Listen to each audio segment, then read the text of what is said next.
Hello and welcome to another review of a film that I've seen on Mubi. This time I'm reviewing the Texas Chainsaw Massacre directed by Tobe Hooper. Now, just to say very quickly, I'll be making an announcement at the end of the video. In short, I'm planning to expand the reviews on this channel beyond films which I've seen on Mubi, but more on that later. So I approached the Texas Chainsaw Massacre with some trepidation. Generally, horror is not my genre, and this isn't to do with any issue of morality. It's more an issue of I'll end up dreaming about what I've seen in the film. But given the cult status of this film, it's been on my list for a long time. Interestingly, although there were some screenings in the UK, it was pretty much banned and it was only fully passed for release in 1999. Now, the film is a strange mix of raw horror and comedy. And it is a weird mix because the horror is raw and really effectively created. But at the same time, there's this comedy that runs through the film, almost slapstick, almost silly. And I have the feeling that overall it doesn't quite work. However, this film is a masterclass in making horror films and creating tension. This film is really unsettling right from the start. But that said, it's always softened by comedy. And I found this to be more the case as the film progresses. So why do the horror elements of this film really work? Well, the cinematography is excellent. And what is really key to this film is the music and the sound. I think it's the sound that makes this film so unsettling. And of course, what we don't actually see in this film is a massacre. And I think that works really well, and the film is almost even more terrifying for not seeing the full extent of the violence. So there are aspects of the story which feel very cliched. It's 5 people turn up at this scary house, and in quite a contrived way the characters end up getting split up one by one so that they can each face Leatherface with his hammer and his chainsaw. I don't know if this is the first slasher movie, but it's certainly one of the first ones, and perhaps it really set a model for a really popular and successful genre. Not my genre, but successful all the same. In terms of the tension, there's one scene that I really like.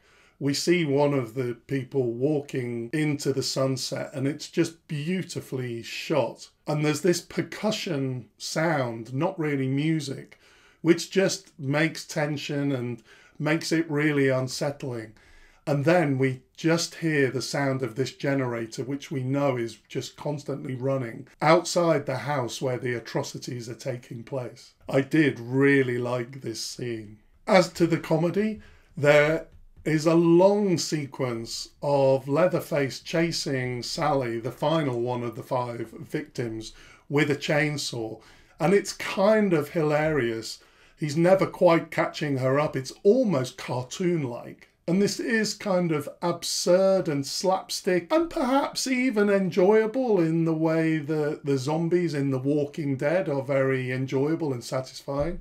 I think the slapstick element gets more towards the end of the film. When we come to the dinner table scene, the slapstick is ramped up. I mean, the 4 guys are just crazy. It's almost clown-like, but simultaneously we've got Sally in this horrific shot from above.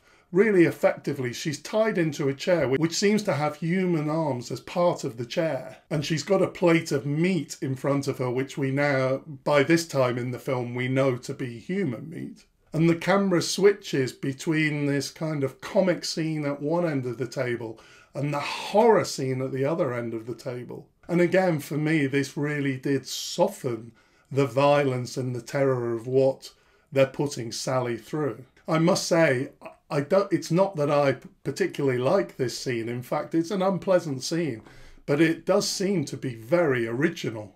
In the whole sequence of Sally being chased by Leatherface and then ending up in this situation at the dinner table, she screams so much. I think Sally screams in this film more than she speaks. And I took a look at the British Board of Film Classification's website, and there's a little section on the Texas Chainsaw Massacre. And it identified one of the main problems of the film as the extended terrorization of Sally. And there is something in this, although seen in today's terms, it's hard to see why you would ban the film for that. I have seen many things which are much worse in other films.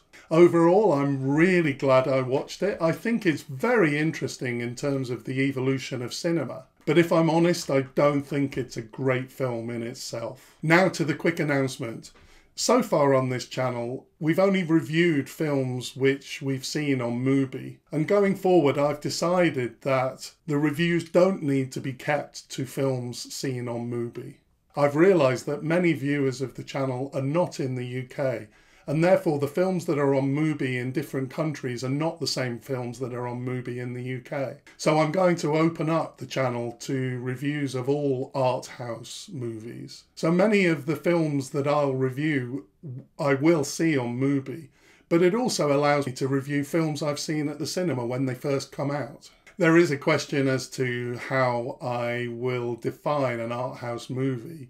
And I think the simple answer is that the film has to have an artistic element and not just be merely popular entertainment. But there may be times when I adopt a relatively broad definition of what is an art house movie. After all, I think that Mubi does this in the films that it chooses to stream. So with that new freedom, the next 5 reviews that I do are going to be for each of the documentaries that are nominated for an Oscar. So next time I'm going to be reviewing the documentary Fire of Love, directed by Sarah Dosa. See you next time.